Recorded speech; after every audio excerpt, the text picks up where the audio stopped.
भैया बहनों, आज हम लोग अध्याय 5 राजा और एक प्राचीन गणराज्य। आज हम लोग इसके आधे भाग के बाद के जो पोर्शन है उसको पढ़ेंगे। हम लोग पढ़े थे चुनाव क्या है, पहले के राजा कैसे राजा बनते थे। तो वे एक यज्ञ करते थे और या कोई ऐसे कार्य करते थे जिसके कारण उनकी शक्ति का प्रदर्शन होता था। इस प्रकार वो राजा बनते थे। आज के ज़माने में शासक राजा कैसे बनते हैं? चुनाव के माध्यम से। कुछ लोग शासक कैसे बने, अर्थात 3000 साल पहले राजा बनने की प्रक्रिया में कैसे परिवर्तन हुआ और उस समय कैसे बनते थे।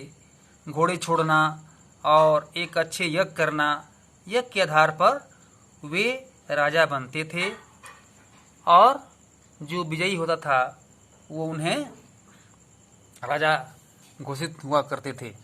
इस प्रकार से हम आज ये वर्ण को भी पढ़ लिए थे और वर्ण के बाद पुरोहित का काम क्या था? अनुष्ठान करना, पूजा पाठ करना, लोगों को शिक्षा देना, अच्छे कामों के प्रति आगाह करना, अनुष्ठान करना, ये हम लोगों ने पढ़ा है। यज्ञ करना, जनपद में क्या होता है और जनपद में के लोग कैसे कृषक थे, किस प्रकार से धान, जौ, दालें, गन्ना इत्यादि सरसों ऐसी फसलों को उगाते थे, ये हम लोगों ने पढ़ा है। आज हम लोग महाजनपद, ठीक है, जनपद के बाद महाजनपद पढ़ेंगे। करीब 2500 साल पहले कुछ जनपद अधिक महत्वपूर्ण हो गए, इन्हें महाजनपद कहा जाने लगा, ठीक है। ऐसे जनपद अधिकतर महाजनों की एक राजधानी होती थी। कई राजधानियों में किलेबंदी होती थी और वे लकड़ी, ईंट और पत्थर के ऊंचे दीवार जैसे बनाए जाते थे। ये महाजनपद, जिसमें राजा लोग क्यों बनाते थे कि कोई दूसरे राजा और आक्रमणकारी उस किले पर आक्रमण न करे। इस प्रकार से वे लोग उसको बनाते थे। उसकी ऊंची ऊंची दीवारें होती थी और ऊंची दीवारों के बाद उनके ऐसे नमूने बनाए जाते थे जिस पर कि राजा और उनके सैनिक उस किले के अंदर रहते थे और दूसरा कोई वार नहीं करता। इस प्रकार से हम देखते हैं कि उस समय गांधार और तक्षशिला, सिंधु नदी और चंबा नदी, ये कोसल और ये महाजनपद के ये हमारे जो जिले हैं, कौशाम्बी, कृष्णा नदी, तुंगभद्रा, पेनार नदी, ये सब उसमें अखंड भारत के रूप में जो था उसको दिखाया गया है। इस प्रकार से शक्तिशाली राजा अपने सिपाहियों के साथ वो कैसे रहता था और अपने सिपाहियों के साथ वो उनके राज्य में रहने वाले जो फसलकार, कृषक, कारीगर, शिल्पकार, पशुपालक, आखेटक, व्यापारी, ये सब से राजा को एक कर मिलता था। कर मीन्स लगान। जैसे हम लोग अपने जो शहर में कमरे बनाते हैं, जो बिल्डिंग बनाते हैं, वो उनको जो किराएदार रहते हैं वो उनको पैसे के रूप में कर देते हैं, अर्थात लगान देते हैं, जिसको हम रेंट कहते हैं। इसी प्रकार से जो लोग खेत बोते थे, जो लोग कृषक थे, जो पशुपालक थे, जो व्यापारी थे, जो आखेट करने वाले थे, ये सही भाई बहनों क्या करते थे? राजा को कर देते थे और ये कर को सुनने वाला उनके सिपाही क्लर्क होते थे। आज वो सिपाही नहीं, आज अमीन है, ठीक है। अब कृषि में परिवर्तन। उस समय जमाने में कृषि में क्या परिवर्तन हुआ, तो हम ये देखते हैं कृषि में उस समय पहले जो पत्थर के जो हल होते थे, अब ये लौह युगीन में अब हल के फाल अब लोहे के बनने लगे और कठोर जमीन की लकड़ी के फाल की तुलना में लोहे के फाल से आसानी से जोता जा सकता था। इसलिए अब लोहे के विकास होने के बाद, लोहे के आविष्कार होने के बाद हल लोहे के बनाए गए और जो भूमिहीन किसान थे उनको जंगल कटवा करके भूमि दिया गया और उन्हें पैदावार को बढ़ाने के लिए प्रोत्साहित किया गया। इस प्रकार से कामगार और उसमें पशुपालक, ऐसे उसमें उनको जीविका प्राप्त हो गया। सूक्ष्म निरीक्षण मगध, मगध कहते हैं पाटलिपुत्र को, ठीक है। मगध आप देखते हैं कि एक मगध एक्सप्रेस है, ट्रेन, अर्थात वो पाटलिपुत्र। मगध लगभग 200 सालों के भीतर मगध सबसे महत्वपूर्ण जनपद बन गया।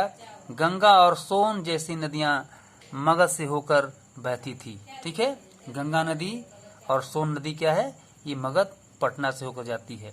इस प्रकार से मगध में दो बहुत शक्तिशाली शासक, जिसको हम बिंबिसार और अजात शत्रु के नाम से जानते हैं, ये दोनों मगध के शासक थे। मगध पर इनका राज था।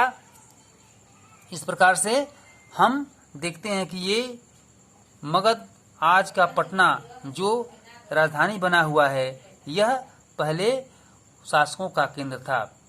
2300 साल से भी पहले की बात है। मैसेडोनिया का राजा जो सिकंदर विश्व विजय करना चाहता था, वह पूरी तरह सफल न होने पर भी वह मिस्र और पश्चिमी एशिया के कुछ राज्यों को जीतता हुआ भारतीय उपमहाद्वीप में ब्यास नदी के किनारे तक पहुंच गया और उसने भारत पर आक्रमण के बाद वो हम देखते हैं कि भारत के अच्छे अच्छे मंदिरों को लूटा और ध्वस्त किया।